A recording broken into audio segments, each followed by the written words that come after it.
Hi everyone, welcome to the channel. My name is Nick Cosgrove and I'm back with this week's No Filter Q&A. This is the episode where I answer all questions related to diet, training, and supplementation that I received over the last 7 days from our in-house clients, online clients, as well as a few of our online followers.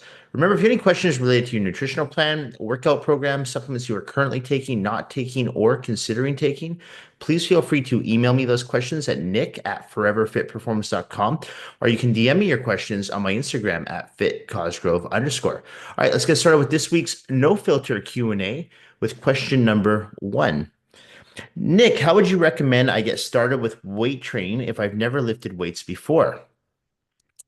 It's much easier now than it was 20 years ago because we're in an age where you can access videos online through YouTube, through Instagram. You can go on, you can follow people's blogs. You can actually follow people's podcasts. So there's so much information. So it's really easy if you're someone who's brand new to this to just get a good grasp of what it takes to get into the gym and start lifting weights. Now, as far as perfecting your form and technique, my recommendation is if you are completely new to weight training is that you hire an experienced and knowledgeable personal trainer to at least help you for the first few workouts, just to get your feet wet, just so you understand proper form and technique, breathing, tempo, speed. These are all things that, yeah, you could watch a podcast and yeah, you could watch a YouTube video, but you kind of need that hands-on correcting your form, watching your technique, and feedback that an experienced coach can give to you. Okay. So the great thing though is in this day and age, there's so much information about dietary nutrition. There's so much information about training science that you can take all that information and combine it with what you're doing in the gym with a coach and trainer. Okay. Again, like a lot of people, the reason I've talked about this in the past, the reason a lot of people hire personal trainers and coaches is not because they don't know what to do in the gym, but more so because they want to use their time more efficiently in the gym. And a lot of people use trainers and coaches for the accountability factor as well. With that being said, though, when I first started weight training, read. I read books, and I read lots of books. I talked about how I read the Arnold Schwarzenegger Encyclopedia at least, got 5 or 6 times back to back. I worked with bodybuilders in the gym. I couldn't afford to work with a trainer. I mean, I was 15 years old, so I couldn't afford to work with a trainer, but I was very lucky because I got to work with a lot of experienced lifters in the gym that taught me how to train correctly. And they taught me how to perfect my form and technique and put together workouts that actually made sense as opposed to just flying on the edge of my seat and doing one exercise and follow with another exercise. And I've always said that one exercise should complement the next exercise. It should be like a recipe, right? So everything correlates together. So if you're doing a back workout, you might want to start with some bent over barbell rows and some T-bar rows, lead into some lat pull downs, not just, oh, I'm going to start with deadlifts and then go into shoulder press and then go into bench press, make it up as you go. So there's a science behind it. And it's important that you understand not necessarily the science, but it's important that you understand how to put together a program that's actually going to allow you to achieve optimal results with both your health and physique. So my recommendation, find someone or some people who you trust online, fitness enthusiasts. They can be trainers, coaches, nutritionists, dietitians. Watch their podcasts, follow them on Instagram, read their posts, take what you learn from those people, apply it to the gym, work with an experienced, knowledgeable trainer. As I said, for at least a few sessions. I always tell people if you're brand new to the gym, at least 6 sessions, preferably 12, just so you understand how to apply what you're learning online or in books to the gym. It's so important because I do see people in the gym who are following YouTube videos, who are, they're following these people say on podcasts and they're reading books, and that's great, but you still need to practice what you're doing, and it does help with a trained set of eyes watching you, guiding you, and correcting you along the way. Otherwise, you're setting yourself up for failure because you risk injury. And if you're injured, you can't train. Okay. So in this day and age, I would be really on it with the books. I'd be on it with the YouTube videos. I'd be on it with the podcast, the Instagram posts, following reputable people that you trust because there's a lot of bad information and misinformation out there as well. So don't just follow what everyone's saying, but at the same time, follow a few people that you like, you trust, and that they're giving you the right advice, not the wrong advice, and work with an experienced, knowledgeable coach for at least a few workouts, just so you understand proper form, technique, breathing, tempo, speed, etc. All right. Okay. Nick, is it ever okay to prioritize lifting heavier weights over form? And if so, when would you recommend doing this? So, most trainers are going to tell you no, form and technique are always number one. And I agree to that to an extent. Okay. But you have to remember too that if you've hit a plateau of a weight, there's something to be said about cheat reps. Can I talk about cheat reps quite a bit with clients? And I say, look, I'm looking for 12 reps on a new weight, but I know you can get 10. And those last two, they might not look the best. They might look a little sloppy. They might be half reps. They might be quarter reps. But the fact that you're still pushing those reps out with a heavier weight, we're going to surpass that plateau. Okay. Now, I would only advise people do this when they have a spotter or they have a trainer with them. So if something does happen, like in the case of a bench press, if you get stuck under the bar, that person's there to lift the bar off you, right? So don't do this if you're training on your own. But I've always found incorporating cheat reps to be very beneficial when you do hit a plateau. I do it sometimes even with arm training. If I'm doing barbell curls, I'm trying to get a new weight up there, I'll throw in a cheat rep, but those cheat reps only come on the last one or two reps. So they don't start from rep number one. Okay. So I do think there is a place for cheat repetitions. I just don't recommend doing them from the very first rep. Okay. So I always find that works best when someone is stuck at a certain weight. I'm like, all right, no problem. You always give me 10 reps with 315. We're going to try 320 today, and I want you to still give me 10 reps. And like I said, that last, one or two reps might not be pretty. They might be a little bit sloppy, but that's going to help you recruit more muscle fibers to grow. Okay. So, like I said, I would not advise doing the compound lifts like barbell back squats or barbell bench press without a spotter if you're trying to do this. But if you're doing things like, say, dumbbell curls, let's say you regularly curl 35-pound dumbbells and you want to try maybe curling up to 40-pound dumbbells, I see nothing wrong with a little bit of a swing, a little bit of momentum, as long as it's done at the end of your set. Okay, those last one or two repetitions. Because honestly, in my experience, that is the best way to surpass a plateau. And there's going to be a lot of fitness enthusiasts and trainers out there that say, I don't know what I'm talking about. You're risking injury, blah, blah, blah. And as I said, look, if you're doing it on the last one rep, in my opinion, you're not really risking injury. Okay. And even if you cannot get, let's say in the case of the dumbbell curls, you can't finish those last two reps with perfect form, drop the weight immediately, return down to a lower weight and knock out 5 or 6 more reps just so you do keep that form, okay, and that intensity. But I think there is something to be said about cheat reps, and I don't think people use them enough, especially when they hit a plateau and they just stay at a weight for months to years on end and they're not progressing. Okay, so if you want to increase your weight, my recommendation, throw in 1 or 2 cheat reps at the end of a set, preferably your last set of an exercise. And at the end of the day, you still want to make sure that you're not going too crazy on the swing and momentum. But in my experience, this works well for most, if not all people.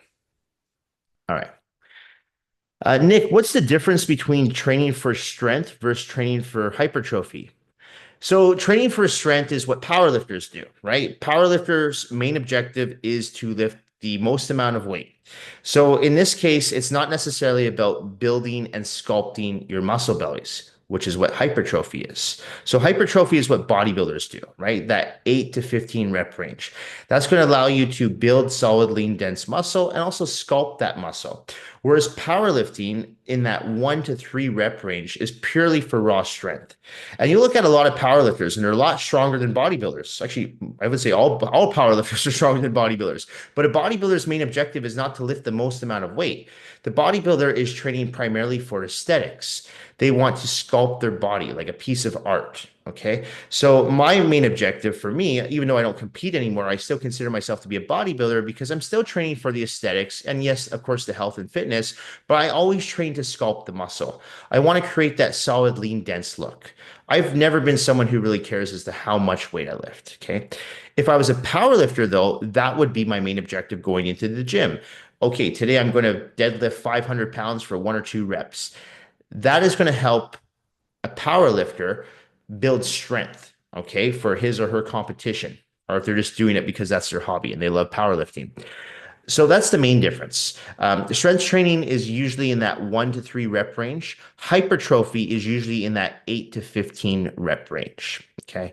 And the two, I mean, you can do the same exercises. Both people can do deadlift, squats, bench press, but it's the repetitions that change and obviously the weight that change. But that's the main difference. Strength training, low reps, hypertrophy, higher reps as in 8 to 15 for hypertrophy, as in 1 to 3 for powerlifting. All right. Okay. Next question. Nick, should I be doing full body workouts or split routines if I'm training in the gym 3 times a week?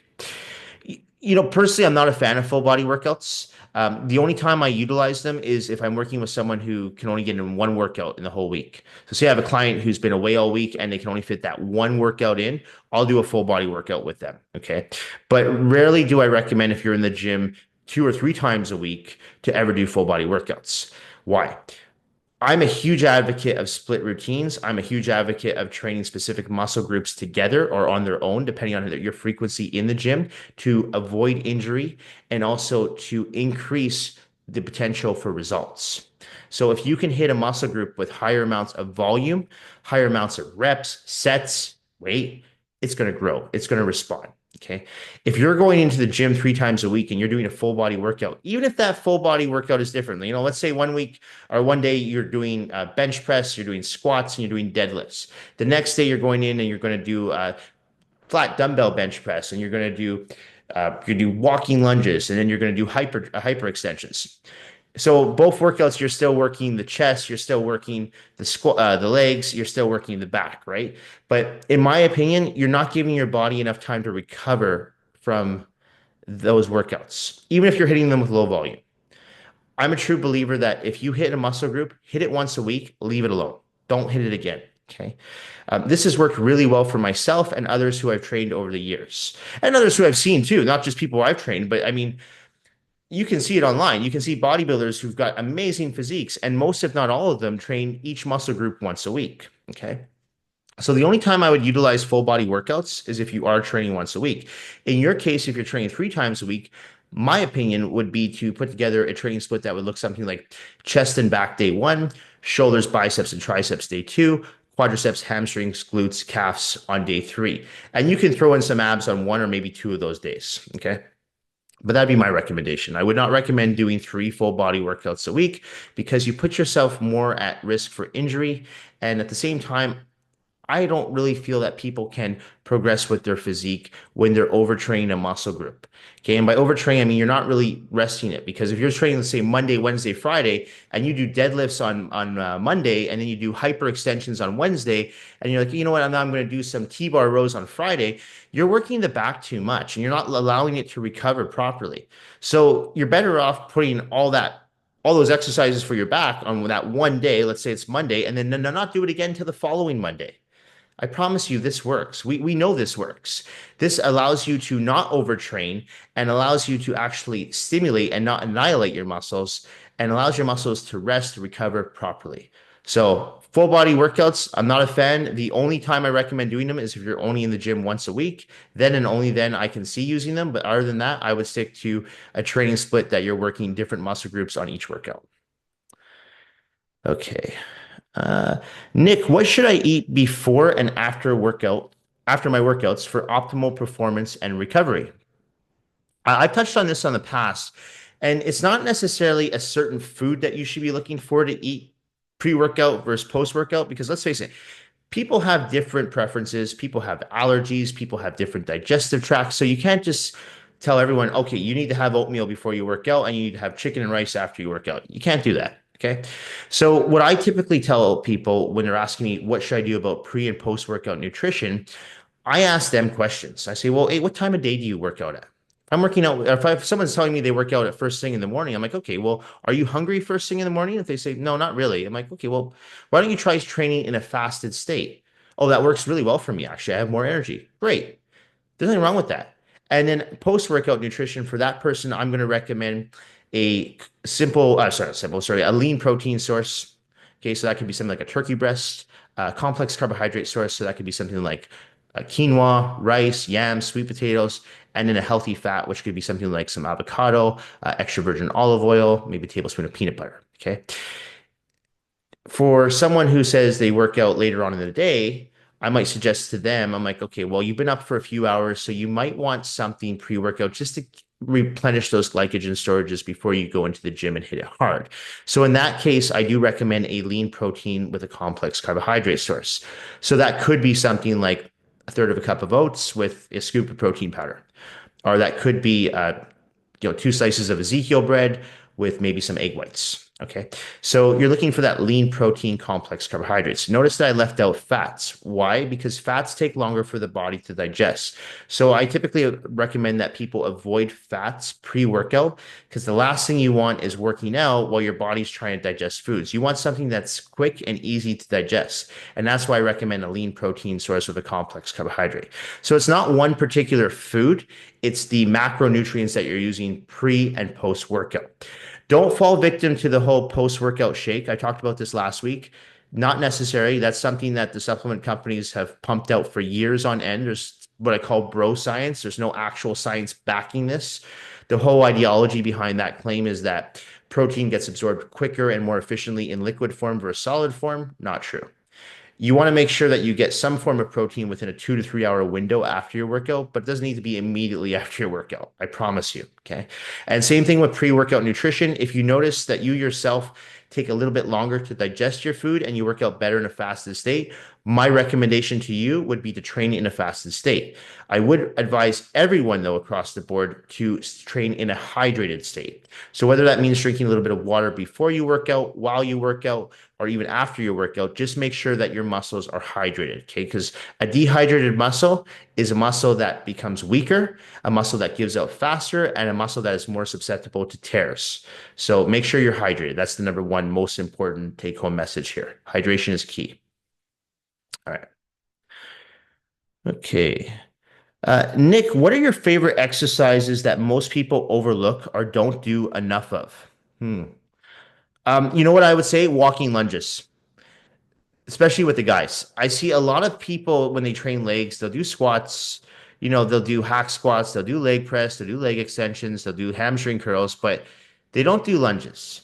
Now, I don't know if it's because a lot of people feel that lunges are just, they're not effective, or a lot of guys feel that lunges are more of a woman's exercise. And that I do know because I talk to a lot of men who don't want to do lunges, like, no, that's for women. I'm like, do you ever look at women who train at their legs? Like women who train their legs seriously, they got phenomenal legs. That's the same thing I tell my guys. I'm like, if you want to grow your legs, train your legs like a woman. Women train their legs hard, okay? Because for a lot of women, that's a troubled spot. It's an area that they want to focus on more. Glutes, quads, hamstrings. They want to bring that all in. So they're going to train them with the utmost amount of intensity. I'll tell you right now, most of my female clients who train with me, they want to train legs twice a week because they know that the only way for them to continue to progress is if they're hitting their legs with high intensity, high volume. So what I'll typically do in these scenarios is I'll do a quadricep workout one day and I'll do a hamstring, glute, calf workout the other day. Because as I said in the first question, you don't want to be doing a full leg workout twice a week where you're doing the exact same exercises. So mix it up a little bit. Okay. In this case, and it's agonist versus antagonist because it's quads versus hamstrings. So that I feel is okay. Okay. So I really feel that walking lunges are one of the most underrated exercises. It's an exercise that I've included in every single one of my leg workouts from day one. I just find that they're so effective. You don't have to take super heavy weights either. At my gym, I take 35-pound plates and I do about 30 reps going one way to the gym and one way back, okay, across the gym and back. I do that about 8 times, which you don't have to do that. But just to give you an idea, like I'm not doing lunges with like 100-pound dumbbells and my legs respond.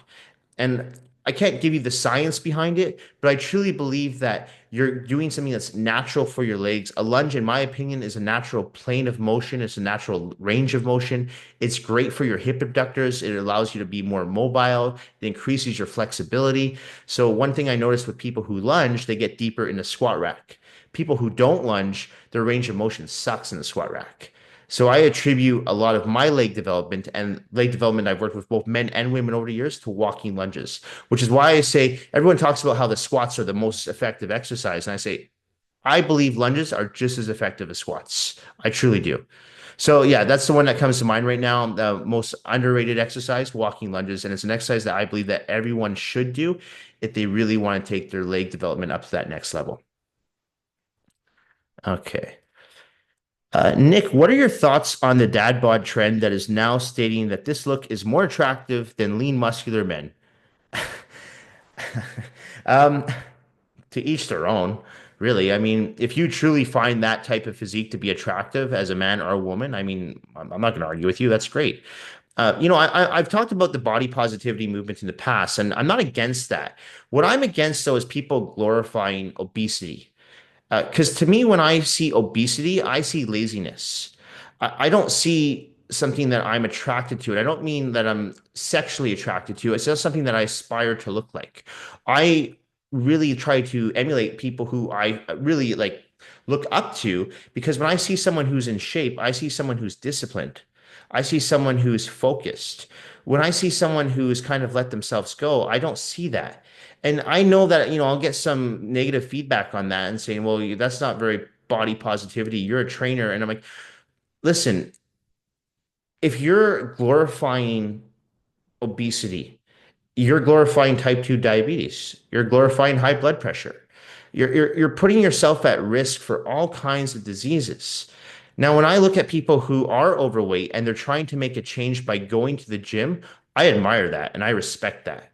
And I have a different type of admiration for those people because I can see that they want to, it's not necessarily just about the aesthetics, but they want to take back control over their life. Okay. They want to control what they put in their body as far as food. They want to be able to be disciplined with their training. So that I respect and that I admire. At the same time, when I see someone who is allowing themselves to let themselves go, especially someone who has kids, like a dad, that to me, I mean, you're teaching your kids bad habits. You're not showing your kids that, hey, I can raise my kids and I can still make health and fitness a priority. They talk about there's a lot of parents that say I would die for my kids, but I'm like, well, why won't you make the sacrifice to practice good eating habits and make the sacrifice to exercise on a daily basis and show your kids that you don't have to live a life of gluttony and you don't have to just give in to short-term gratifications. I always tell people don't give in to short-term gratifications at the risk of long-term satisfaction. Okay. So it's not that I don't respect or I have admiration for people who are overweight. I do. But the ones I do are the ones that are trying their best to make a change in their life. And I'm not against the body positivity movement. I just don't think we should be glorifying obesity. I really don't because there's so many negative health ramifications from being overweight. Okay. And so as someone who's a parent, you should be motivating your kids and be someone who they admire and look up to. And if I had kids, I would find a way to make sure that I was still going to the gym on a regular basis, whether that means hiring a nanny or splitting the responsibilities of my partner, but I would find a way. And I can say this with confidence because I have clients on my roster who have kids and they're still in the gym 5, 6 days a week. So it can be done. You just have to make sure that you prioritize your health and fitness because you're setting a good example. So again, I'm not going to tell someone that a dad bod is not attractive, and I'm not saying that you should be disrespectful to someone who has a dad bod. But for me personally, I can't respect someone who doesn't take their health and fitness seriously. I just can't because it's difficult for me to have admiration for that person or look up to that person and admire that person for what they're doing because to me, that just shows that they're not disciplined. And I really respect people who are disciplined and focused, regardless of what weight they are, regardless of what they look like. If someone's trying to make a positive change in their health and their physique, I admire that 100%. Okay. Nick, I read a new study that says resistance training alone burns more fat than resistance training and cardiovascular exercise combined. Do you agree with this study, or do you still recommend that people do cardio to burn body fat? Okay, so I've actually never recommended that people do cardio to burn body fat. The only people that I usually recommend to do cardio are for people who are working with me for bodybuilding shows, bikini shows, physique, etc. Okay. Why? Because they're trying to get their body fat levels down to that, like in men's cases, 3 to 4%, in women's cases, 10 to 12%. So we're talking extreme cases here. And that those, just for the record, are not body fat percentages that you want to be walking around year round at. Okay, but where you're getting ready for a certain day, for a certain show, for a certain event, we need body fat to be dangerously low just for that one day. So for those clients, I have them doing cardio. But as I've explained to numerous amounts of my clients over the years, is that cardio is a tool to use, but it should not be relied on to burn fat. Weight training will help you burn fat. And as I've said, I think I say this every episode, the more muscle you have, the more calories you burn in a rested state. Cardiovascular exercise doesn't build muscle. I mean, I guess it does to a degree, but not the same thing that weight training does. So weight training is going to allow you to build more muscle, which will allow you to burn more calories in a rested state. Burning more calories in a rested state is going to equate to more fat loss. Here's the thing about cardio, though. I still advise people to do cardio. I do cardio. Right now, I talked about this a few weeks ago. I'm doing 30 to 40 laps in my pool every day. I'm not doing that to lean out. I'm pretty lean. My body fat is easily under 10%. I'm not doing that to lean out. I'm doing that for my heart. I'm doing that for my cardiovascular endurance. Okay. So, as I enter my 40s, it's no longer about the aesthetics component. Like I still want to look decent, but that's not what drives me to go do 40 laps in my pool. Why I'm doing 40 laps in my pool now is because I want to work on my heart. I want to work on my cardiovascular endurance. So that's why I recommend people do both a little bit of cardio and weight training. You don't have to run 30 miles a day. It could be something that's going for a 30-minute walk. Be more active. Instead of driving, walk. Instead of sitting, stand, move. Okay. So that's where I put that definition of cardio down. You want to challenge your body. You want to challenge your heart, right? Because you want to be around for a long time. And the more exercise that you give your body, both through resistance training and cardiovascular activity, in my opinion, the better odds of you sticking around longer, the better odds of you having a stronger immune system. So you're not going to get sick as often, right? And if you do get diagnosed with, something like cancer, the better your odds of fighting that because your body is stronger. Okay, so that's why I recommend doing a combination of cardio and weight training, but I've never recommended doing cardio for fat loss. If anything, I sometimes tell clients, hey, stop doing cardio on the step mill because you're not allowing your body to recover enough to build muscle. Go do your cardio outside, go do some light cardio, go for a swim, go for a run, a light run, go for a walk, but get off the step mill that you're doing for 60 minutes a day. Because I have people who do that. And I'm like, it's not helping you gain muscle. Okay, because it is putting your body into somewhat of a catabolic state, which means you're going to burn muscle. So as long as you're doing some form of light cardio, in my opinion, that's going to only add to your results. It's not going to take away from your results. One thing I noticed by doing these swims, for example, in my pool is that my recovery time is much more efficient than it was, say, 6 months ago when I wasn't doing any swimming because my cardiovascular endurance is much better. So I squat 315 and I rest for less than a minute. I'm like, okay, let's do it again. I don't need 5-minute rest periods because my cardiovascular is excellent. It feels great. Okay. So my resting heart rate, I checked it the other day. It's now at 42 beats per minute. When I wasn't doing the swimming, when I wasn't as active as I am now, my heart rate went up to 54 beats per minute, resting heart rate. So it helps with that because the less work your heart has to do, the better. So it's only going to add to your health. But I would not use, and I never recommended using cardio as a fat burning tool. All right. Last question. Oh, long one here. Okay. Nick, I'm having a really difficult time getting back into the gym and on my diet. I recently competed in a bikini competition back in November and had planned to take a few weeks off after my show to give my body a rest. After indulging in a few cheat meals and going on vacation for 2 weeks, I tried my best to get back into the gym, but just could not find a motivation to stick with it. My diet is out of control, and I put on 27 pounds since I was on stage. Have you dealt with other competitors who have experienced this, and what would you recommend doing to help get back on track again? Okay, so what you're talking about is referred to as post-contest depression. This is very common amongst competitors, also amongst people who, let's say, they're getting ready for their wedding, any particular event where people just go all in. They go from 0 to 100. They dedicate their entire life to this particular event. In your case, a bodybuilding or sorry, bikini show.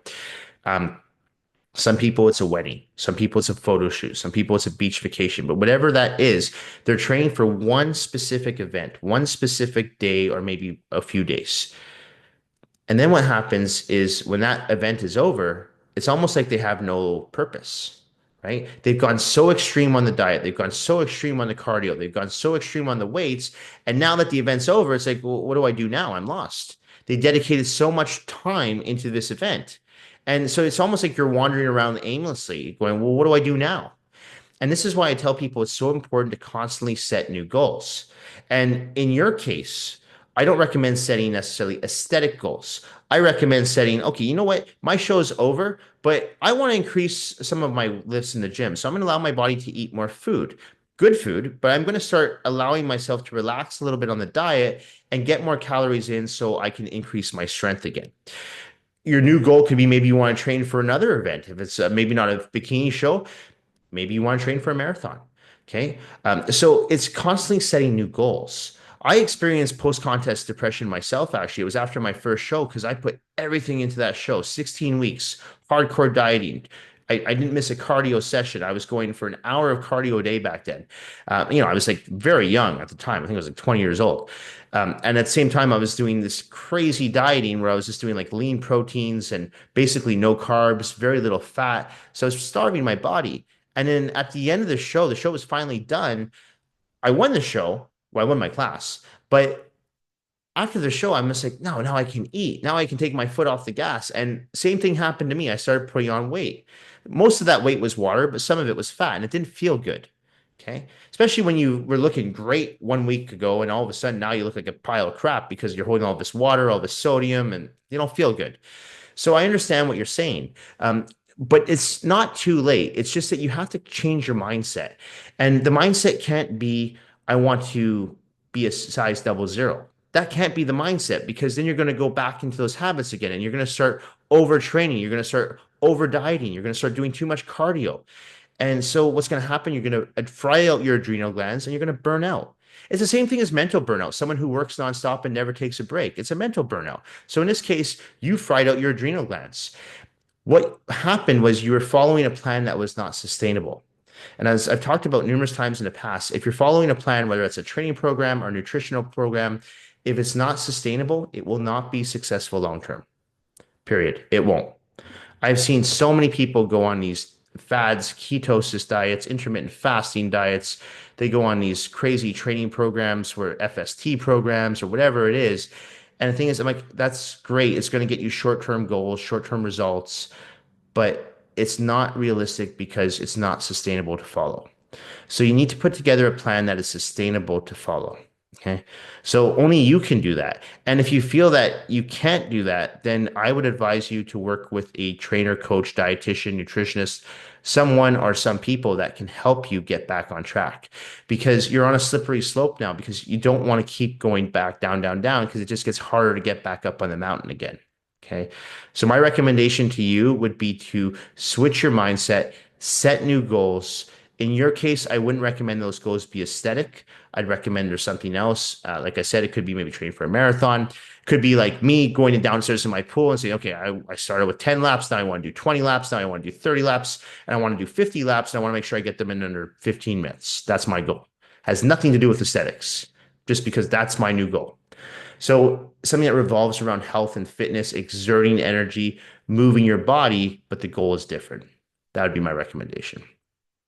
Anyway, this episode will be going up on Monday, March the 17th. As a reminder, if you have any questions related to your nutritional plan, workout program, supplements you are currently taking, not taking, or considering taking, please feel free to email me those questions at nick@foreverfitperformance.com, or you can DM me your questions on my Instagram at @fitcosgrove_.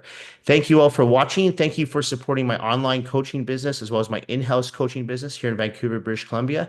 And thanks again for supporting my YouTube channel. I have reached episode number 200. I don't plan on stopping right now. I love doing these Q&As. I love all the questions I get. And I also appreciate all the feedback that I get from each and every one of you. So thanks again for watching. Thank you for supporting the channel, and I will see you all next week. Bye for now.